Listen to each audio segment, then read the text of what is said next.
Patel school હળવદથી આવું છું. મારો વિષય છે એપ્રિલ, જેમાં અમારો પ્રોજેક્ટ છે હેન્ડવર્ક, જેમાં અમે 4 પ્રકારનું હેન્ડવર્ક લઈને આવ્યા છીએ. એમાં પહેલું છે ઊનનું ગૂંથણ, બીજું છે સ્ટોન વર્ક, ત્રીજું છે દોરી વર્ક અને ચોથું છે કાપડ પર ભરત વર્ક.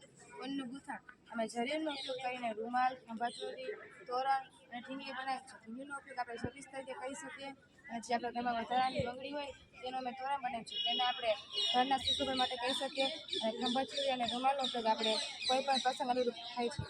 સ્ટોન વર્ક થાળીમાં અમે ઓઇલ પેઇન્ટ કરી છે, તેના ઉપર ડિઝાઇન કરીને સ્ટોન વર્ક કરી છે અને તેનો ઉપયોગ આપણે પૂજા માટે કરી શકીએ છીએ અને અન્ય કોઈ લગ્ન પ્રસંગે કરી શકીએ છીએ. અને આ ઝુમર છે, તેના ઉપર સ્ટોન લગાવીને તેને ઝુમર બનાવે છે અને તેને આપણે ઘરના સુશોભન માટે અથવા ઘોડિયામાં કોઈ નાના છોકરાને દોરી વર્ક મેકરેમ દોરી, પબડી અને મોતીના ઉપયોગથી અમે ઝુમર તથા ફૂલદાની બનાવી છે, જેનો ઉપયોગ આપણે ઘરને સુશોભિત કરવા કે આકર્ષિત કરવા આપણે ઉપયોગ કરીએ. ત્યારબાદ અમે કાપડ પર ચોલીનું કટિંગ અને આ ચોલી બનાવેલ છે, તેના પર અમે કચ્છી વર્ક તથા આભલા વર્ક લગાવેલ છે, તેના પર કોડિયું લગાવેલ છે. આ ચોલીનો ઉપયોગ આપણે નવરાત્રિ તથા કોઈ પણ લગ્ન પ્રસંગમાં કરી શકીએ છીએ.